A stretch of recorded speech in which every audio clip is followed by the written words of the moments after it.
Diversity CRE TV, and hi, I'm Niles Reyes, and my guest on this episode is Fred Sullivan. Fred serves as a Senior Transaction Manager in CBRE's Advisory and Transaction Services Group, representing occupiers and investors of office and industrial real estate. His expertise covers northern New Jersey and the Lower Hudson Valley of New York. Prior to CBRE, Mr. Sullivan was an account manager at Cushman Wakefield. Fred is a senior pastor at Bethlehem Baptist Church in Newark, New Jersey's North Ward. Broker and Pastor Sullivan is a graduate of Morehouse College with a Bachelor of Arts in Business Administration, and he completed graduate coursework at NYU and has a Master of Divinity from Drew University. Fred was recently appointed as an advisor to the Lincoln Park Coast Cultural District, which develops sustainable neighborhoods that emphasizes historic preservation, urban culture, and trains minority real estate developers. I spoke with Fred earlier, and here's what he had to say. All right, so Fred, thank you so much for joining me here today in Philadelphia, making the trip down, taking time out of your busy schedule, which everybody will hear about soon. But again, thank you so much, and how are you doing today? I'm well, and I appreciate the invitation. Thank you. How are you? I'm good, man. How I usually start these interviews is I start with the background of the individual, yourself, and the background, I like to call it the roots. Where is that person from?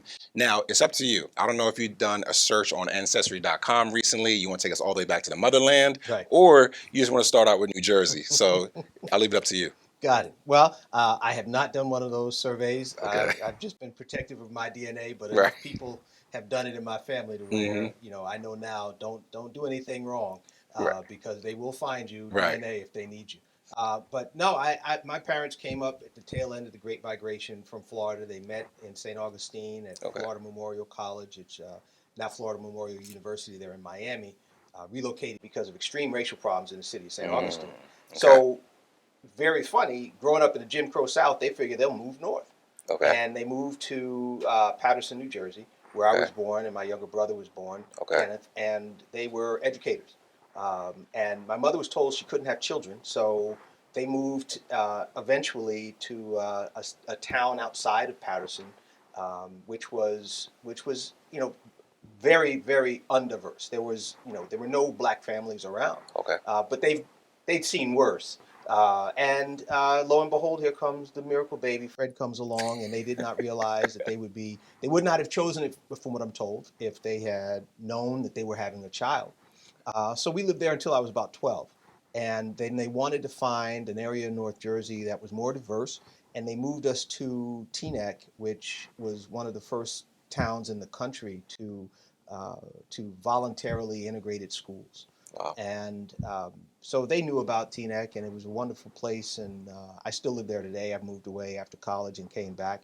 But my parents, I lived all of my life, if you know North Jersey, along Route 4, except for 4 years at Morehouse College and a couple of years living in the city of Newark when I came out of school.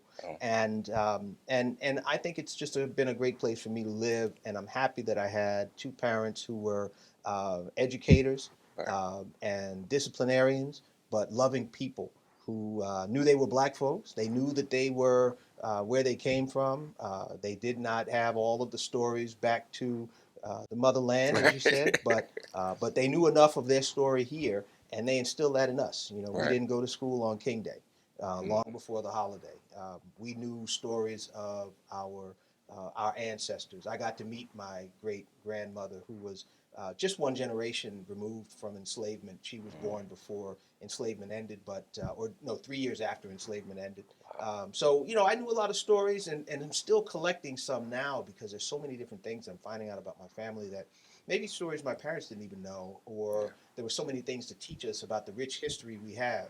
Baldwin says that to be African American is to be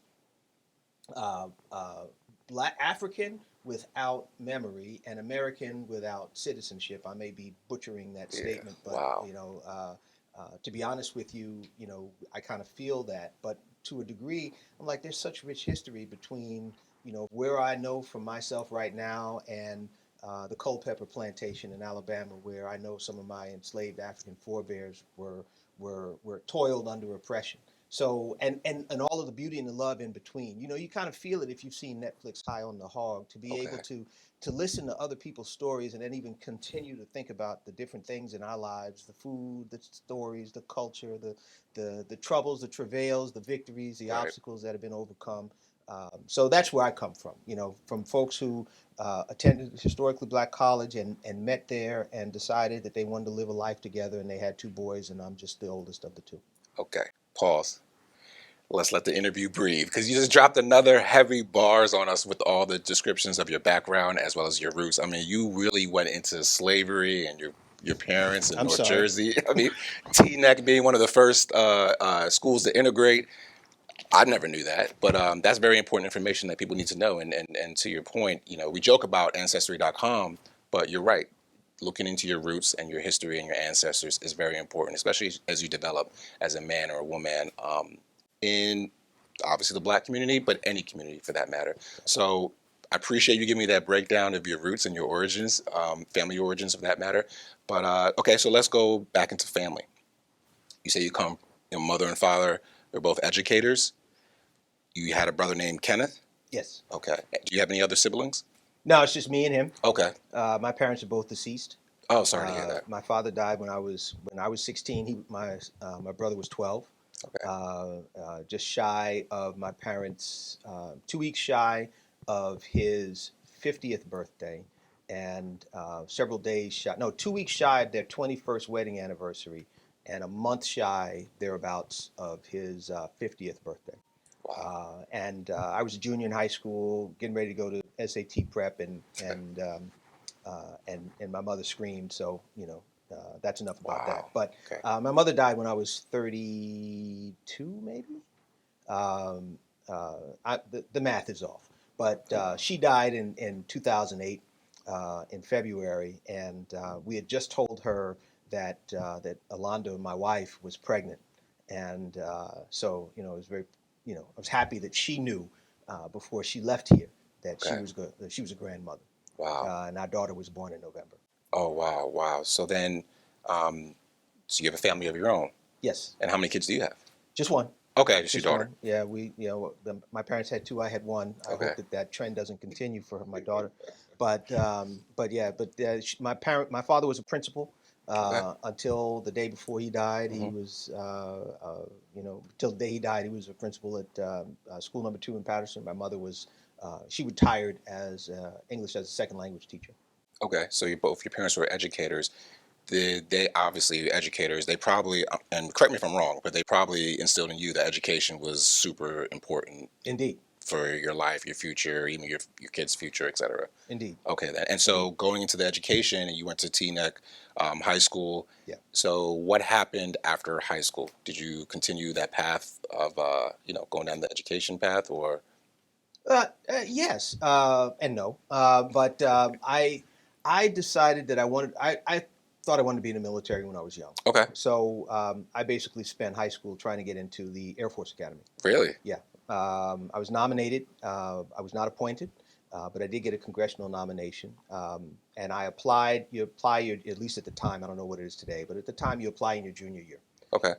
Took my physical, sent the applications in, moved on, and all of that.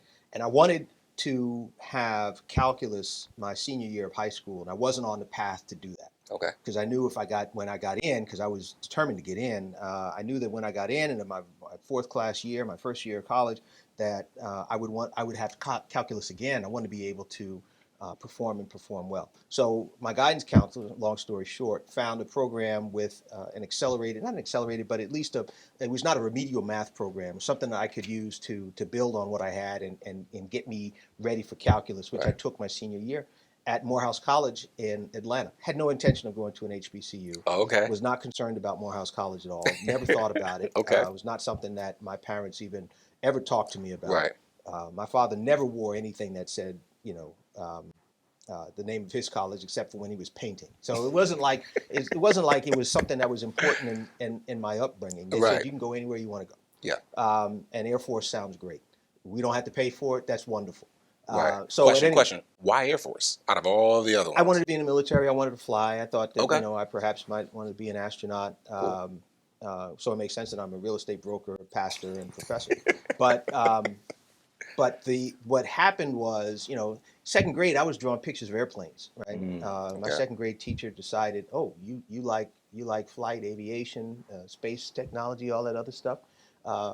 She used to give me the big Ebonies. I don't know if you're old enough to remember. Ebony used to be huge. Okay. And Oh, back in the day? Yeah, yeah. back in the day. And Jet magazine articles because her cousin was Ronald McNair. And Ronald McNair was going through Okay. astronaut training. That's from my And alma mater, A&T. A&T, Yes, that's sir. right, Dr. Ronald McNair. Yes. And he was, I was like, wow, this is wonderful. Mm. So, I was one of those kids. I was the space nerd. I knew every I could tell you all of the numbers, from Mercury to Gemini to Okay. Apollo to Okay. the shuttle missions. I was the one who always watched the shuttle missions before, at night or before school. I Okay. remember, waking up early to make sure that I could see them and all that other jazz. So that's what I was trying to do. Okay. Awesome. And I went to Morehouse and I said, maybe I'll do ROTC. I don't Okay. want to go to the Okay. Air Force Academy. I want to come here. Oh, wow. Because here it was an institution where, and the program had high school students. I was a senior, rising senior in high school. There were boys and girls in the program, and I was there all summer. They said you'd get $500. You take some other courses, dissecting cats and doing all. So sorts what of program things. was this again? I know you This said was a it. health careers. It was Okay. FE MAP McBay program Okay. at Morehouse through their health careers program. Okay. Or health careers office at Morehouse. Mhm.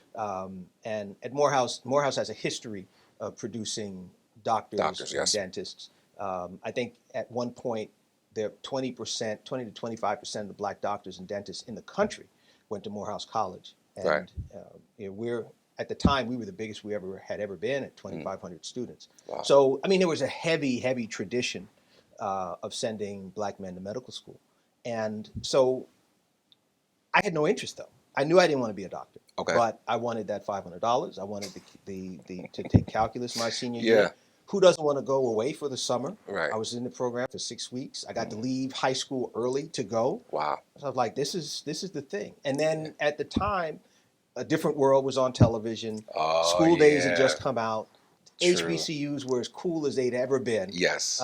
It was cultural, right? So I said, okay, this is it. And I felt like I was the man when I came back from my Morehouse bicycle cap, and all my little paraphernalia with no credit hours. Well, actually, I had 3 credit hours at that point. So, but the program director said, if you've gotten in here, you will be accepted to the college. I applied early decision.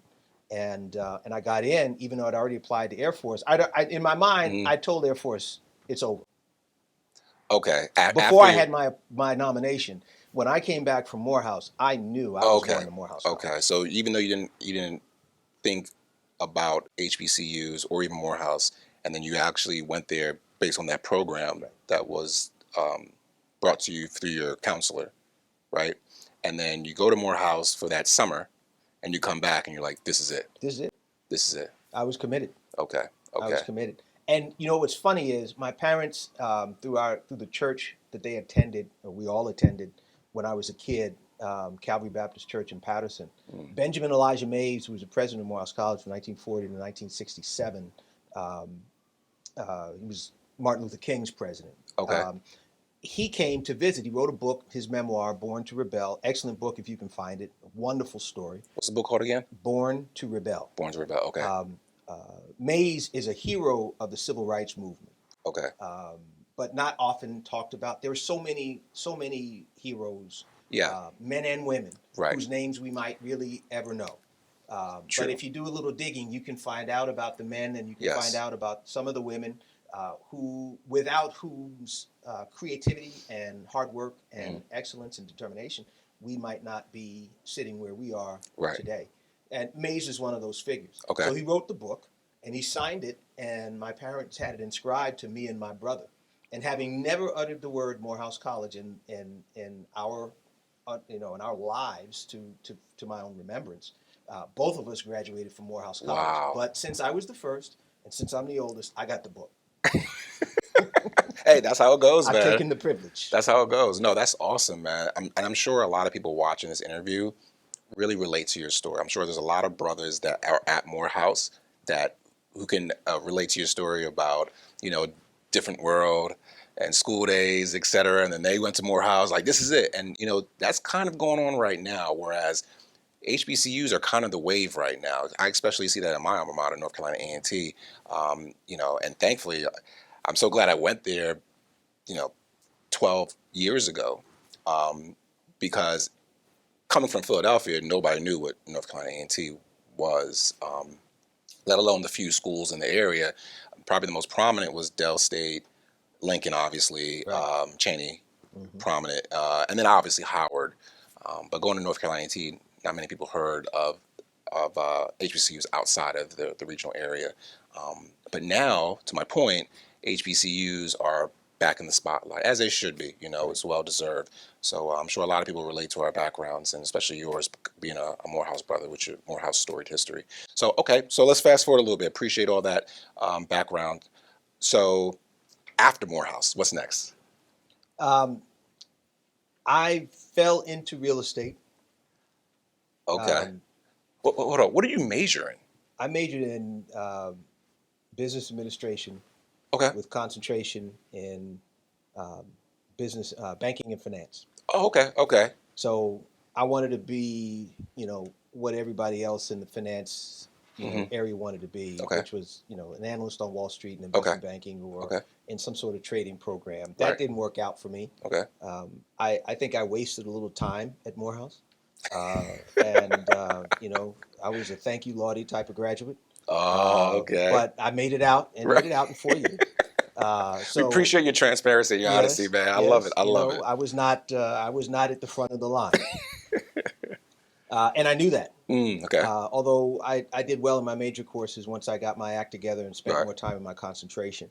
Mm. But I knew I had to do other things. So I kept a suit in my car. I was living off campus my senior year, and I kept a suit in my car in case I had an interview. Okay. I was an inroads student, Okay. so I was hopeful that Prudential would come through with an offer. That didn't work out. Okay. For whatever reason, it didn't work out. But I'm glad that it didn't, because I ended up in applying for a position at what was then LaSalle Partners, and so it was a Okay. pre JLW, Mhm. pre that merger and all Uh-huh. of the growth and that firm has had since those days. Mm. And I had a great time as an analyst in their program. I didn't accept the offer when it was offered. After Morehouse, I started at MetLife in a program Okay. in their development program, one of their management development programs, Mhm. and they were a huge lender, Yeah. Huge. huge lender. I thought that I would get real estate experience, Okay. and it was made clear to me. '93, when I graduated, was not the best year to come out saying you want to work in real estate, That is. and Yeah. you know, Yeah. so Timing is important when these, timing is very especially in real important. estate. And they at the time when they interviewed, yeah, you could do that. Matter of fact, the two people that they sent down were real estate people. Okay. One of the two, I think, is a leader, maybe one or two out in their real estate area right now, real estate Wow. investments. And it was great to meet them, and it was wonderful to have this opportunity to walk into MetLife, and I Mhm. was the first HBCU graduate that they'd accepted into the program, and they made Wow. sure that I knew that, because I was not thinking about being the first. Right. And it offered me the opportunity to come back to the New York area. True. Although I wanted to stay in Atlanta because my girlfriend was there, Oh, okay. and we're Okay. married now. But Oh, awesome. New York was fine, Mhm. and it was a wonderful experience. But then when I started, they told me that they wouldn't. There would be very low likelihood that I would see real estate in any of my rotations, because they were laying people off Yeah. left and right.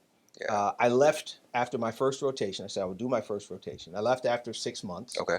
and I called LaSalle, and they had offered me a position in valuations in Chicago. Okay. I said, well, listen, I'm in New York. Do you have something in the New York area? And they said, yes, we do. Glad you called us. And 2 weeks later, I had a job, and I moved over there, and that was February of 1994.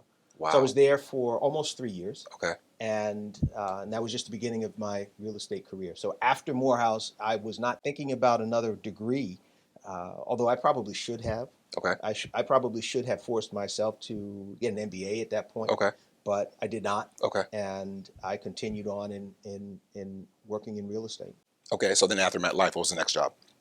The next job from MetLife, I was at Prudential for Okay. 2 years. So I did finally get back into Prudential in an area that I was in equity mutual fund sections as an intern. Okay. Now that I'm a real estate professional, very interested in real estate Mhm. and staying in the area, I was working for the asset management group. Well, first through the Prudential Realty Group. I think they, rebranded themselves, Right. the Prudential Asset Management Group. Okay. Having a good time, working for a group appraising general account real estate. They told us on the first day as we're going through training, just so you know, we're selling the general account. Wow. What now? And he said, well, we're still figuring it out. We'll make it worth your while if you stay. Okay. But we understand if you want to kind of walk away because we know that this is focused on that. So I had 2 6-month periods there within a 1-year tenure or thereabouts with Pru. The first portion of which I was working on the general account real estate as all of that was being sold off. Beautiful assets around the country. Prudential was a huge developer. Right. And then the second portion of that, we were working on selling the Times Square assets, the Okay. development rights in Times Square, Okay. which was extremely interesting. We had a little project office behind what used to be the Nike sign, I think where the Reuters building is now in New York. And, I met a lot of New York personalities, brokers and owners, and had a great opportunity to learn about how development works in New York. Okay. And I was there for a little while, and then somebody called me with an opportunity at Sonnenblick Goldman. Awesome.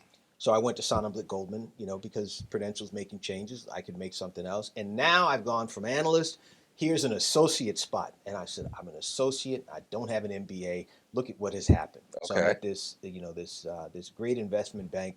And it was good for a couple of years, worked on some really interesting projects. But I'm going to pause and say, my second and third year at Morehouse, liberal arts school. So I took philosophy and religion. I'm like, wow, this is really interesting. My intro to philosophy course was like an eye opener. Okay. Religion, the same. I took a couple of extra ethics courses beyond the business ethics course that you have to take to graduate as a business major. Right. When I came home at Rutgers, work while interning, I would take courses at Rutgers Newark. I worked in Newark, New Jersey. And I said, I really like this. Right. And a part of me said, forget business. You've Wow. already left the military. You never in your life wanted to be in business. You always wanted to be in the military. So this was kind of a new thing for me. Okay. And then I said, forget this.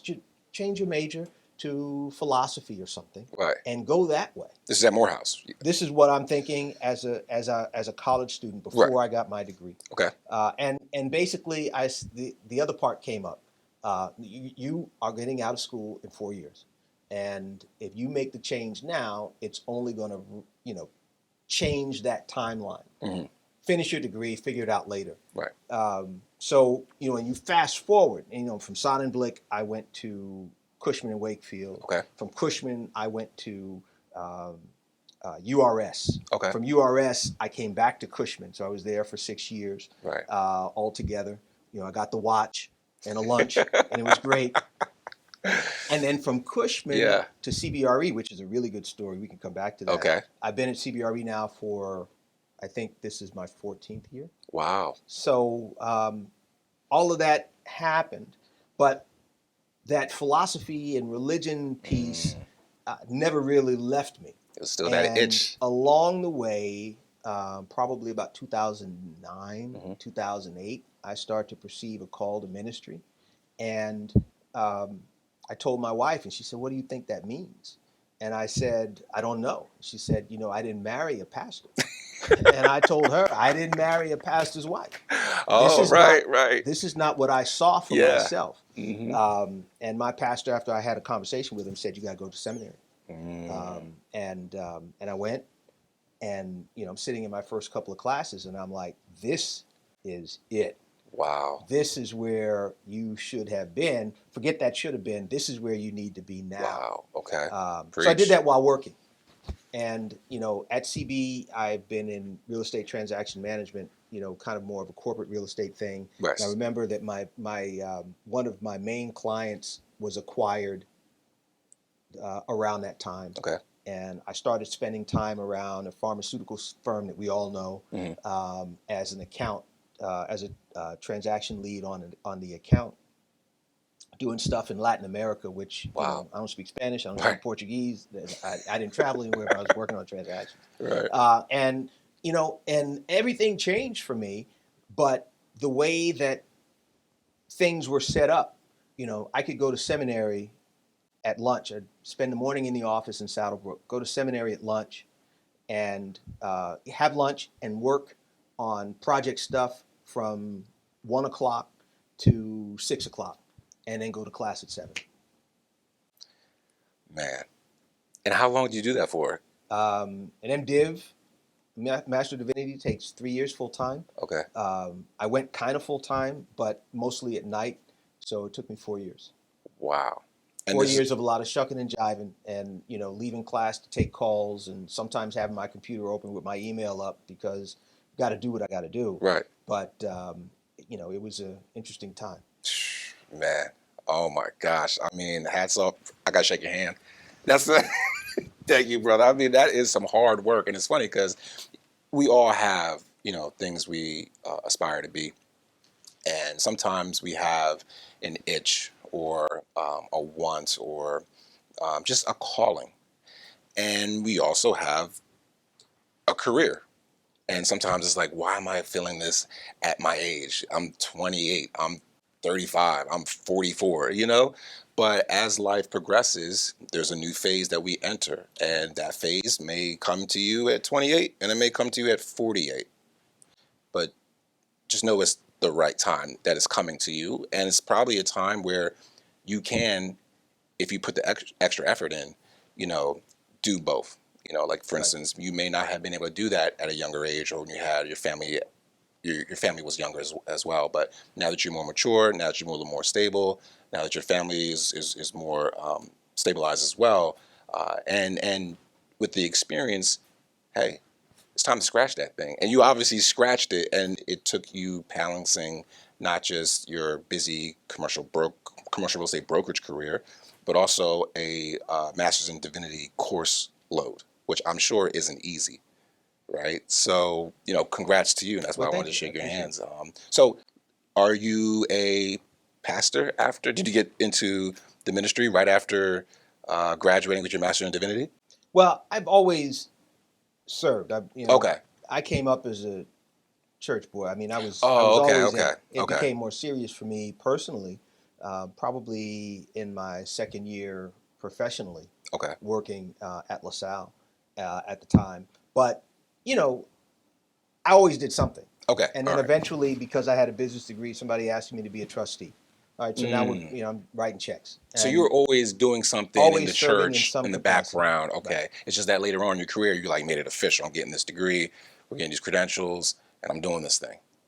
Basically, yes. Yeah. Okay. Yeah, All right then. basically, yes. And then so let's talk about that now.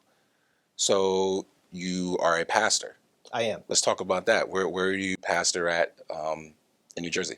So I pastor in Newark at Bethlehem Baptist Church. Okay. My predecessor was a teacher who left teaching and became a pastor. Okay. He also went to Morehouse. I met him before he unfortunately passed away while he was still pastor of the church. Oh wow. Sorry to hear that. And, we had developed a relationship. But yes, I now pastor the church.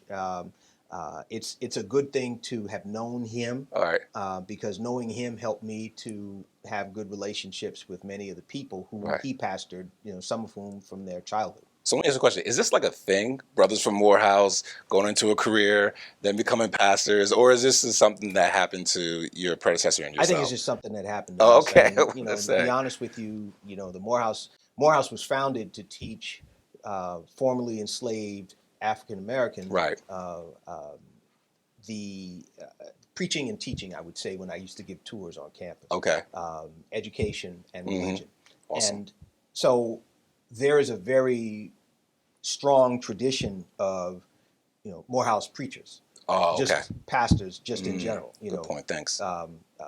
Reverend Dr. Senator Raphael Warnock Mm-hmm. was a couple of years ahead of me, but he was a preacher, Yeah. and he was very clear about what was happening in his life academically and professionally. Right.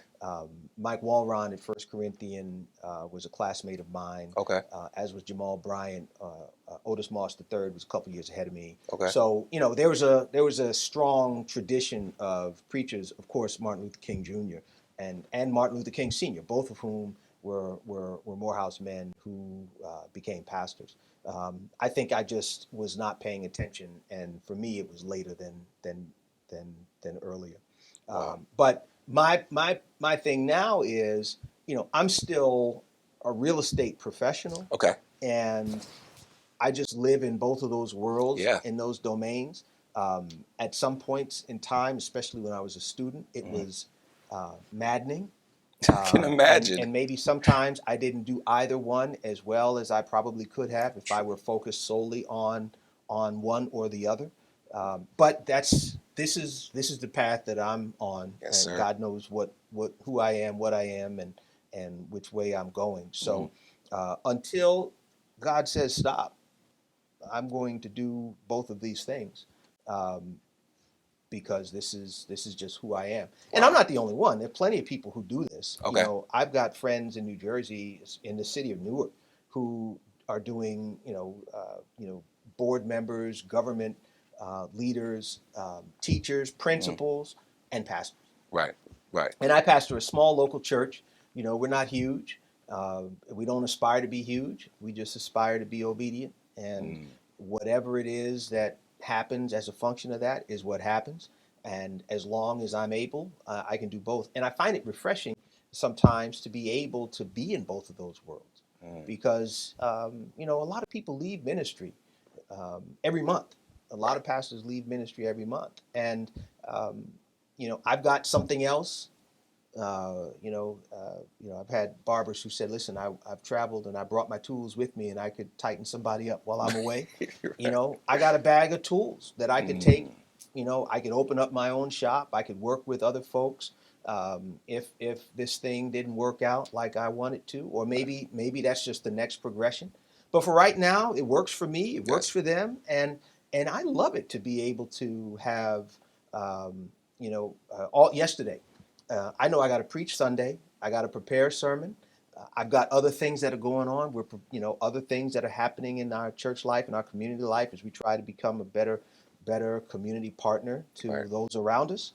And I wanted to get on that, Right. but I spent the whole morning working on surveys because I'm working on this deal, and I'm excited about those deals. Yeah. And I think having something else has made me even more excited about what I'm doing. That's a good point, man. That's a good And point. I'm looking forward to, just every new day. All right, let's let this pause. Let the interview breathe a little bit, man. You just dropped a heavy bar. Just the fact that, yeah, you're right. You have something else to look forward to. So you're just pretty much going back and forth, and you're helping people not just in the community but also in your job. So let's touch a little bit more on the real estate. Okay. So let's talk about what you're doing now. What's your day-to-day like? Day to day is really interesting, especially during COVID, because I've been going in the office a lot, a few days a week, Okay. which is different than last summer, clearly, last winter, and last spring. Right. But the day begins with the week begins with having planned out what it is we need to achieve. We got projects in different states, Right. with different areas of status, and Okay. what do we need to do? And then there's the ongoing. You can't get bogged down in the transaction work that you're doing, so much so that you can't make the calls for the new stuff that needs to happen. Keeping that Because- pipeline. Yeah, exactly. And I've probably been a little guilty over the past couple of months, spending too much time in the transaction work. I've got a couple of agencies, office agencies, and I'm running a few different clients looking for space in various sizes across office and industrial. Okay. Because the person that I was teamed with, the person I was teamed with when I came into brokerage, right around the time I graduated from seminary, which is an interesting transition to lose your salary at that point and go on a draw that has to be paid back, Right. which is something I will never do again. It was, very interesting. But where I am right now, I cover Rockland County and Orange County, as well as northern New Jersey, specifically Bergen County. Okay. But some Essex. I got a couple of Essex projects going on Cool. right now. And basically, every day is so different because, what hat am I wearing today?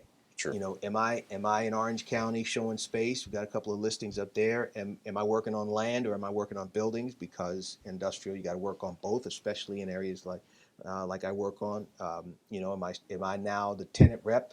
And I'm looking to beat up as many landlords as I can to get the best deals as possible. Right. So every day is a little different based upon what it is I need to do. Some Mhm. days I'm so focused on I got a lot of work to do because we need to get these 3 or 4 deals into approval. Am I, making sure something is happening with my colleagues in property management so that I can get a proposal out? Am I working on the financials to put together for the landlord to approve this deal? That sort of thing. Right. Versus I need to be on the phone. I need to be prospecting, dealing with research. Show me what I need to know. Catching up on comps. Mhm.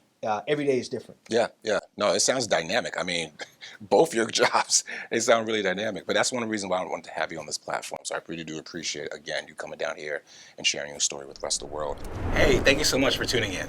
We have a brief announcement giving you, the viewers, an opportunity to support this program. If you've enjoyed this type of content, which highlights the achievements of a diverse set of professionals, you can support by clicking on one of the payment app links in the description below. I'm a black man with a plan who teamed up with another skilled brother and his wife, and we've decided that there's not enough stories being shared of successful and progressive diverse individuals.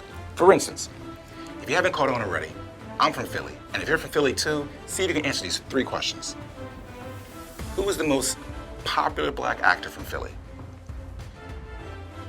Okay, who is the most successful and well-known rapper to recently come out of the city of Philadelphia? Last one. Who is the most famous and highest paid comedian to come out of Philly? Now, you didn't even have to be from the city of brotherly love to know the answer to those questions, because anyone that's been paying attention to the American culture for the past decade knows who these fine gentlemen are. And it's a testament to the talent in the city I call home. Now look, I'm not trying to name drop, although I just did, but it helps provide context for the next set of questions. Check this out. Can you name one minority individual from the city of Philadelphia who has served or currently serving as a chairman or CEO of a Fortune 500 company? Who is the most successful minority banker, venture capitalist, and/or entrepreneur to come out of Philly? Currently, who is considered one of the most distinguished minority educators, lawyers, accountants, doctors, or my personal favorite, commercial real estate developer in the city of Philadelphia? Don't know? Well, I don't know either, but I'm on a mission to find these individuals, interview them, and ensure that we all know who's who going forward. Okay, now that you get my drift, here's your opportunity to support the ongoing efforts to highlight a diverse set of professionals and to inspire the next generation. Eventually, we're looking to go across the country to speak with you or someone you know at the top of their game in their respective industry and has significant community involvement. Please contact me on LinkedIn right now. Remember to like, subscribe, and turn on your notifications for the latest videos on this channel. Thank you, and enjoy the rest of the video. So let's talk about community development. I know one thing I want to touch on was the Lincoln Park project. Let's talk about that. Lincoln Park and my participation in that is really it's something else. It's really interesting to me. And I was telling the executive director that I became aware of Lincoln Park and its story when I was at NYU. I was working on a Master of Science in Real Estate. Mm-hmm. Which, by the way, pause. That's where I went to school. That was my That's right. That's right. That was my graduate degree. So yeah, no, they NYU really catered to the working professional. Yes. And that was one of their biggest draws, and they could because they're in New York, right? So I'm happy to see that you actually attended that school for the short period of time that you did. That's awesome. So we have a lot of things in common: the HBCU Indeed. background, Indeed. the NYU background, the community involvement. So Exactly. you could, again, this is why I wanted to have you on. So thanks again. So going back to your Lincoln Park, tell me a little more about that again. So I took real estate economics. I had Hannigan. I don't know who you had. Oh yeah. I think I had Hannigan. She was great. She was amazing, She wasn't was she? great. I really enjoyed that class. And you know what was so interesting for me at the time is Yeah. because subprime was happening, was exploding as I was just getting started in the program Okay. and taking her class. Right. So we're talking about subprime and then the whole financial crisis. And we had to write a story about something. So, you know, I've worked in Newark for Prudential 4 summers and 2 winter breaks. Right. Why not talk about why Newark is the way it is right now? Talk about Newark real estate. And Lincoln Park came up in my research, and I said, wow, this is really interesting. I'm Okay. glad that they're doing their thing, and this is an interesting story to hear what they're doing with respect to the development of affordable housing, the cultural work that they're doing with not just a fundraising opportunity, but the cultural work to have a festival every year, music festival every year. I said, this is really groundbreaking. Then I saw that the director was doing some additional coursework at a program at Harvard as I think it's a Loeb Fellow, and I'm like, wow, this is really interesting to see all these different things. Yeah. You know, and development was kind of something I was thinking about Okay. at some point in time.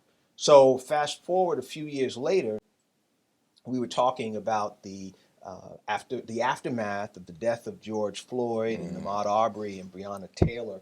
After that summer that we had last year, you know, CBRE started paying a lot more attention to what was going on. They were always doing something, but started paying a lot more attention. And so basically what happened is I had the opportunity to do more reaching out through community organizations. And I reached out to the Newark College Learning Community. I may be butchering the name, but let's say NCLC. Okay. Touch base with a wonderful new executive director who went to Spelman, Robin Ince, and she led me to this person and that person who connected me eventually with Anthony Smith, who is the executive director of Lincoln Park. So I said, oh, this is great. I get to have a conversation with, you know, it's kind of like geeking out a little bit with Lincoln Park LPCCD. So it was, first I started talking about how we might help. And at the time they were working on a great program to create more incremental developers, small developers who might be able to develop small projects in the neighborhood. They had a partner for larger projects, but there were still a number of things that needed to be done. They were too small for the big guys, and still do. And they had an additional cohort which was extremely successful. I kind of sat in on the classes, had some great learning experiences asynchronously and also in Zoom sessions. And I said, this is wonderful. And I'd love to see how many different ways CBRE could be helpful in all of this. And you know, those conversations are still ongoing. Yeah. But they asked me to be on the board. And, Awesome. And I said yes. So Lincoln Park is, you know, along with a progressive mayor who is so focused on affordable housing and taking Newark forward. Yes. And urban renewal without urban removal. Let's not find ways to to price the people out of the homes that they've been living in. Let's find ways to make their lives better. Hold on, let's pause. I hate to keep on doing this, but let's let that breathe for a little bit. Go ahead and repeat that one more time for me. You just dropped the crazy part. Go ahead. Urban renewal without urban removal. Mm. In so many places, the people get pushed out. Yeah. Same thing's happening here in Philadelphia, right behind us. I mean, in almost every major city nowadays can attest to this. But continue on, sorry. So, you know, Lincoln Park is focused on making the neighborhood better for the people who live there. And if there's an attraction of other people to the area, I mean, I've toyed with the idea of moving back to Newark. I lived in Newark for 2 years when I came out of college and had a great time. 40 minutes door to door to the east side of Manhattan from where I lived, across from Gateway Center. But I wasn't really a part of the community. I was, you know, Newark was where I kept my stuff. Right. And, you know, I'd come home, shower, and get back across the river. But there are a lot of people who are like that. And if you look at how neighborhoods and towns have changed from to Morristown, Rahway, to Montclair, Hoboken, Harrison, you know, all of these areas along the path line, along New Jersey Transit, have seen such renewal, but a lot of them have also seen some different things happening for the folks who were living there, and in the more affordable sections. So Newark doesn't want to do that. Okay. And they don't want to price their folk out. They don't want Right. to lose the base. We just want to make it better. Right. And I'm just so excited to be part of a group that is focused on creative placemaking and looking to through the projects that it undertakes to make life better for this neighborhood, and then also to start to create a cadre of developers and professionals who can do this here and hopefully one day outside of Lincoln Park, which is a defined neighborhood within the city, do these things in different places. Right. My church is in the North Ward. Okay. There's opportunities in the North Ward to make life better for the people who were there. So I looked at Lincoln Park in part selfishly. How can we learn from what you're doing to maybe one day, make the North Ward better for the people that live in the North Ward? Right. And everywhere else in all the communities that surround us.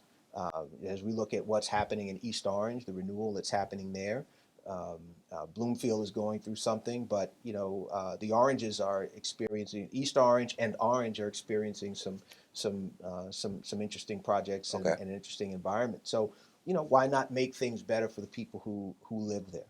Awesome. Where are these folks going to go if Yeah. they get priced out? Right. Look at what happened to the Bronx. Yeah. Yeah. Awesome. And when you get all this information, I want you to share it with me. So I could do the same thing here to Philadelphia, man, because we really have to keep these cities intact. Like I talked in other interviews I've done, a lot of these cities are a tale of two.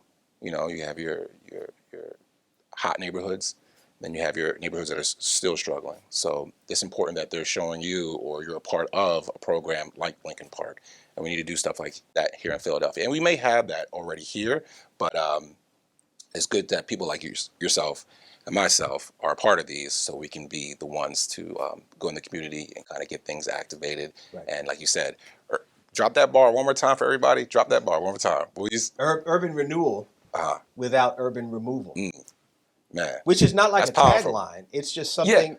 It's just not even mine. I Yeah. heard this someplace, but it's so important for us to think about renewal without having everything change about who lives there. Right. We love integration. We love folks coming in and Mhm. sharing. That's what makes community. And Howard Thurman has a wonderful quote about community, but I'm not going to butcher it here. But Okay. you need new people coming. Right. But you also need to make sure that you're not further oppressing the people who were previously oppressed. For us to beautify a neighborhood so other folks can live here is extremely offensive. Yeah. Why are we adding more shade? In these hot neighborhoods, urban neighborhoods where black and brown people live are typically hotter than places where black and brown people do not live, Yeah. or live in lower concentrations. Why are we beautifying the streets so somebody else can come and live here? Right. And what's really interesting, and I just heard this last night as I'm driving in, so Okay. thanks for that. Yeah, no problem. There was a guy at the eviction lab at Princeton who runs the eviction lab at Princeton. Is it Matthew Desmond or something Okay. like that? I got to go back and read his book. Okay. Talking about the research that they have undertaken to understand how much people are paying to live in lesser desired neighborhoods or neighborhoods populated by people of low wealth. With higher degrees of poverty. Wow. And how that stretches back even to the Great Migration, to where you've got neighborhoods where folks are paying not too different a rental rate, median rental rate, Okay. than more suburban neighborhoods with less population of persons of low wealth and less poverty. Wow. So, if the delta is within $100, Right. but the services are not the same. So now you're Talk about charging, it's almost like credit. You're charging the folks at lower income Okay. more money Okay. for a lesser product. Preach.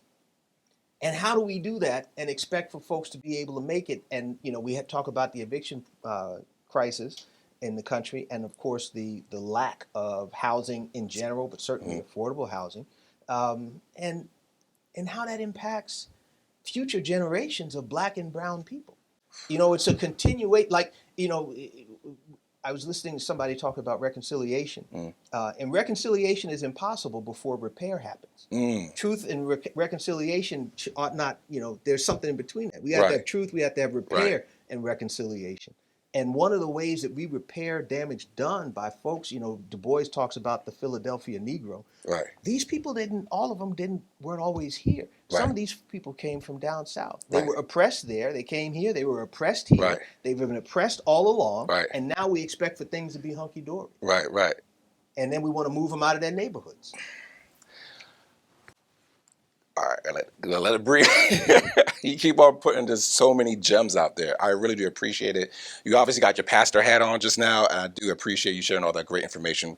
We can go into a whole nother interview about, gentrification and, like you said, the, urban renewal, not being urban removal. So I appreciate all your insight on that. But I definitely wanted to make this all about you more, and so thank you again for sharing your wonderful story with me. Traveling from Newark to Philly, I definitely appreciate that. And, we'll definitely have you back another time. Thank you. I appreciate your invitation. No problem. Thanks.